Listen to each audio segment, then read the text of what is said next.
हाय friends, मैं हूं doctor Anupam Sharma and welcome to health care unscripted. Decode series के episode number 2 में आज हम बात करेंगे कि किस तरीके से शुगर अफेक्ट करती है ह्यूमन बॉडी को। लास्ट एपिसोड में हमने देखा कि शुगर किस तरीके से सेलुलर लेवल पर बॉडी पे काम करती है और कैसे डायबिटीज की कंडीशन क्रिएट होती है।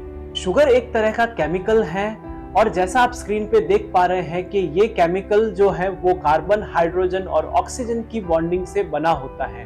अब ऑब्वियस सी बात है कि अगर कोई केमिकल ह्यूमन बॉडी में एंटर करेगा तो उसकी केमिकल रिएक्शंस तो जरूर होंगी। तो आज का टॉपिक इन केमिकल रिएक्शंस के बारे में ही है। जैसा कि हमने लास्ट एपिसोड में देखा कि डायबिटीज एक मेटाबॉलिक डिसऑर्डर है जिसमें बढ़े हुए ब्लड शुगर्स के दो कारण होते हैं। या तो बॉडीज इंसुलिन प्रॉपर्ली बना नहीं पा रही है और अगर इंसुलिन बना रही है तो उसको प्रॉपर्ली यूज नहीं कर पा रही है। तो शुगर का हमारे ऑर्गन्स और सेल्स पर क्या इफेक्ट होता है और किस लेवल तक होता है, ये जानने से पहले हमें मेटाबॉलिज्म के बारे में जानना बहुत जरूरी है। बेसिकली मेटाबॉलिज्म कलेक्शन है बॉडी में होने वाली उन केमिकल रिएक्शंस का जो हमारे द्वारा खाई गई, पी गई किसी भी चीज को एनर्जी में कन्वर्ट करती है। ये एनर्जी हमें नए सेल्स बनाने के लिए, बॉडी के ऑर्गन्स को प्रॉपर्ली फंक्शन करने के लिए या बॉडी की ग्रोथ के लिए चाहिए ही होती है। तो बेसिकली अगर हम खाली बैठे बैठे सोच भी रहे हैं तो उसके लिए भी एनर्जी की जरूरत है। कई सारे सेल्स मिलकर बॉडी के ऑर्गन्स को बनाते हैं, लेकिन इन सेल्स में एक अमेजिंग स्ट्रक्चर होता है जिसे माइटोकॉन्ड्रिया कहते हैं। अगर माइटोकॉन्ड्रिया प्रॉपर्ली फंक्शनल नहीं है तो ये बॉडी में नॉन इन्फेक्शियस डिजीज होने के कारण बनते हैं। अब चाहे डायबिटीज हो, कार्डियोवास्कुलर डिजीजेस हो, किडनी डिजीजेस हो या कैंसर हो, इनफैक्ट नॉर्मल सेल्स जो कैंसरस सेल में कन्वर्ट हो जाते हैं उनका मेन कारण है माइटोकॉन्ड्रिया का डैमेज्ड होना। अनलेस माइटोकॉन्ड्रिया डैमेज्ड हो, इट इज इम्पॉसिबल कि बॉडी में कैंसरस सेल बने। तो जितनी भी जनरल मेटाबॉलिक डिजीजेस हैं like kidney diseases, liver diseases या डायबिटीज, इन सब में अगर आप ध्यान से ऑब्जर्व करेंगे तो एक कॉमन फैक्टर है, वो है डिसफंक्शनल माइटोकॉन्ड्रिया। बहुत सारे फैक्टर्स हैं, बहुत सारी चीजें हैं जो माइटोकॉन्ड्रिया को डैमेज करती हैं, but top of the list है शुगर या वो फूड प्रोडक्ट्स जो फटाफट शुगर में कन्वर्ट हो जाते हैं। For example refined carbohydrates like canned juices, bread, pastries, cakes, pasta, cereals etcetera. तो एक अडल्ट के लिए हर दिन के हिसाब से रफली 50 ग्राम शुगर की रिक्वायरमेंट होती है। अब वो चाहे किसी भी तरीके से बॉडी में पहुंचे, उसका रेशियो 50-50 रहता है। यानी अगर आपने 1 ग्राम शुगर खाई है तो 50% ग्लूकोज होगा उसमें और 50% रहेगा फ्रक्टोज। अब जब आप अपना ब्लड शुगर लेवल चेक करवाते हो तो सिर्फ 50% ग्लूकोज ही काउंट में आता है, rest of the fructose count में नहीं आता, क्योंकि ये इतना ज्यादा ब्लड शुगर लेवल को इंक्रीज नहीं करता है। मे बी कुछ परसेंटेज करता है जो कि नेग्लिजिबल है। फॉर एग्जाम्पल कि अगर किसी ने 100 मिलीग्राम्स ऑफ शुगर कंज्यूम की है तो जो 50% ऑफ ग्लूकोज है वही काउंट में आएगा। बाकी का जो 50% फ्रक्टोज है वो सीधा लिवर में जाता है। ये फ्रक्टोज लिवर में इसलिए जाता है सीधा क्योंकि सिर्फ लिवर के सेल्स ही इसे मेटाबोलाइज या डाइजेस्ट कर पाते हैं। बाकी बॉडी का कोई भी सेल इन फ्रक्टोज को पचा नहीं पाता है।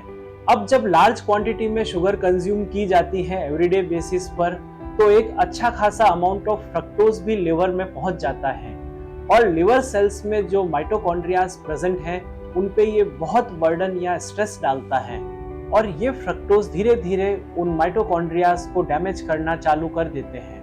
जैसा कि आप स्क्रीन पर देख पा रहे हैं, माइटोकॉन्ड्रियाज एक स्ट्रक्चरल पार्ट होता है सेल्स का और इसका रोल होता है फ्यूल को एनर्जी में कन्वर्ट करना ऑक्सीजन की हेल्प से। और फ्यूल क्या है इसका? शुगर।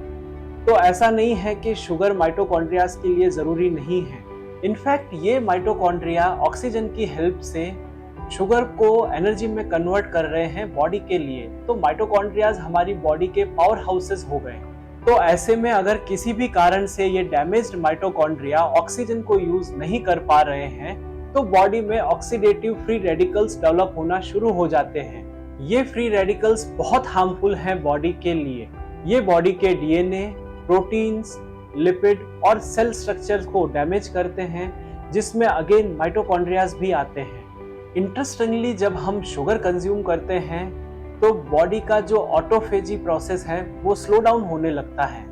ऑटोफेजी बॉडी का एक सेलुलर प्रोसेस है जिसमें ओल्ड, डैमेज्ड या अननेसेसरी सेलुलर स्ट्रक्चर्स को बॉडी रिसाइकल करती है।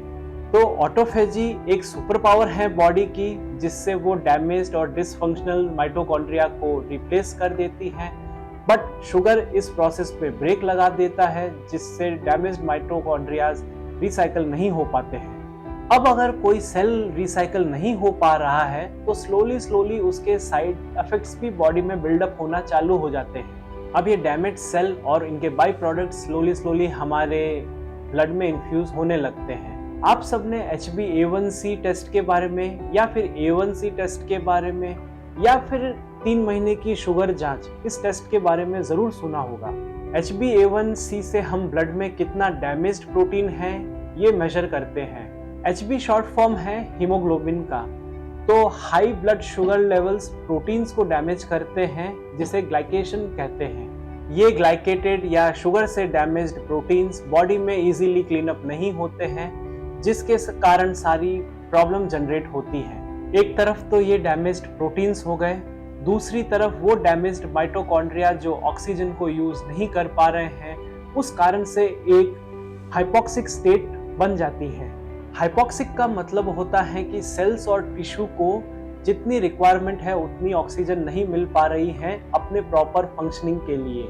अब जब ग्लूकोज को एनर्जी में कन्वर्ट करने के लिए प्रॉपर ऑक्सीजन अवेलेबल नहीं होती है, तब प्रोडक्शन होता है लैक्टिक एसिड का। कुछ अमाउंट तक लैक्टिक एसिड नेसेसरी है, पर जरूरत से ज्यादा प्रोडक्शन के कारण ये सेल्स में जमा होना शुरू हो जाता है और इसके कारण बॉडी में थायमिन या विटामिन B1 की डेफिशिएंसी हो जाती है। इन माइटोकॉन्ड्रियाज के लिए vitamin B1 most important nutrient है, ताकि वो अपने सारे फंक्शंस प्रॉपर्ली कर सकें। तो जितनी ज्यादा शुगर आप कंज्यूम करते हैं उतनी ही ज्यादा बॉडी की रिक्वायरमेंट बढ़ जाती है विटामिन B1 के लिए या थायमिन के लिए। सो जब बहुत ज्यादा शुगर का कंजम्पशन होता है तो बॉडी में जो B1 का रिजर्व है या स्टोरेज है वो एकदम से गिरने लगता है। अब B1 की कमी से पैरों का सुन्न हो जाना, पैरों में जलन होना और टिंगलिंग सेंसेशन होना एक्सेट्रा होने लगता है। तो ये सारे सिम्टम पेरिफेरल न्यूरोपैथी के हैं, जो डायबिटीज के पेशेंट में बहुत कॉमन है। ज्यादा शुगर से एक और डेफिशिएंसी हो जाती है और वो है जिंक की। अब जिंक बहुत जरूरी है माइटोकॉन्ड्रिया को वेल प्रोटेक्टेड रखने के लिए। तो अगली बार आउट ऑफ टेम्पटेशन अगर मिठाई खाना हो, केक्स, पेस्ट्री, सॉफ्ट ड्रिंक्स पीना हो, तो 1 मिनट रुककर सोचिए कि ये सब शुगर बॉडी में सेल बाय सेल कैसे आपके सिस्टम को ब्रेक कर रही है। ह्यूमन बॉडी में हर एक प्रोसेस सेलुलर लेवल पे स्टार्ट होता है और स्लोली उसका इफेक्ट सुपरफिशियली आना चालू होता है। तो अगर आप थायमिन या विटामिन B1 रिच फूड्स जैसे मटर हो गया, पालक हो गया, फिश हो गया एक्सेट्रा कंज्यूम करते हैं, तो सबसे पहले तो जो सेल्स में आपके माइटोकॉन्ड्रियाज हैं वो हेल्दी और प्रॉपर फंक्शनल स्टेट में रहेंगे।